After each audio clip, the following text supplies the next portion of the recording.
Хувцсны хог хаягдал гэж юу вэ? 21-р зуунд амьдарч буй бидний өдөр тутмын хэрэглээ бол яалтчгүй хувцас.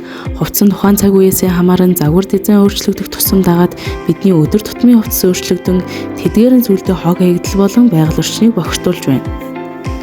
Дэлхий дээр хог хаягдал болж буй хувцсны зөвхөн 1% нь дахин боловсруулж, үлдсэн 99% нь газрын өрсөнд хаягддаг байна.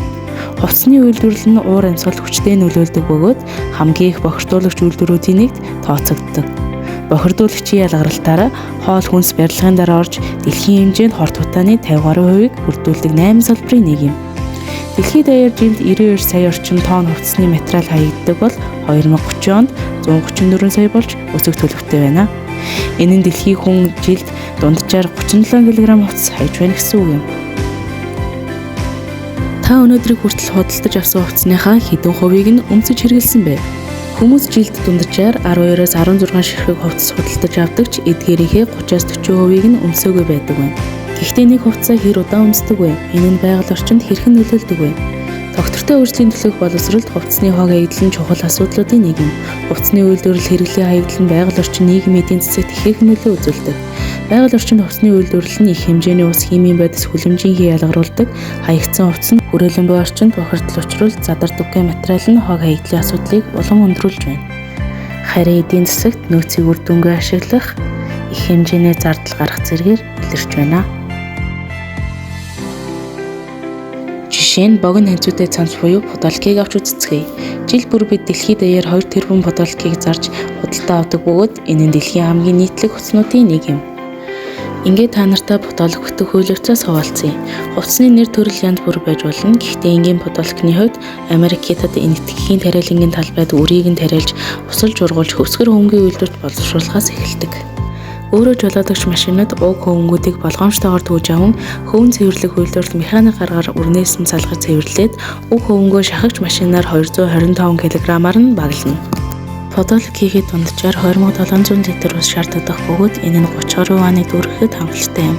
Үүний зэрэгцээ хөвөн дэлхийн бусад тариалангаас илүү ихээр хортон шарж устгах бодисыг ашигладаг.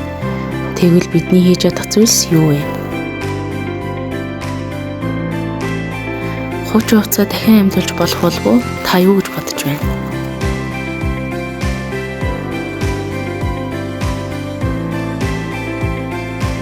Мэдээж хувцас хувцсыг сэргийн засварлаж шинэ мэт болгож өөр загвараар өмсөх бүтээл чаргууд байдаг юм байна. Та бүхэндээ танилцуулъя.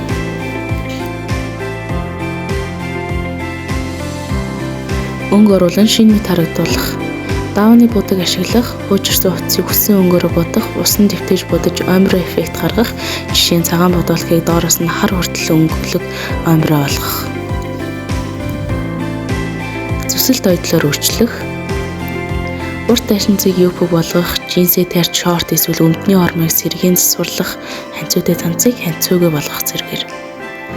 Хатгамал нөхөс хийх, гараар цэцэг зурах, нэр хатгах, цоорсон хэсгийг сонирхолтой нөхөсөөр чимэглэх, энгийн джинсийн өмдийг хэд задгай өнгөлөг нөхөсөөр нөхөх. Чимэглэл нэмэх, тор тороо төмөр хэрэглэлзүүж рок эсвэл бохо стил оруулах, тор хэмжээр дэгэ ойдлоор халаасыг нь гоёх, энгийн майг цамцан дээгүүр зүйлд маягийн осроо оёх.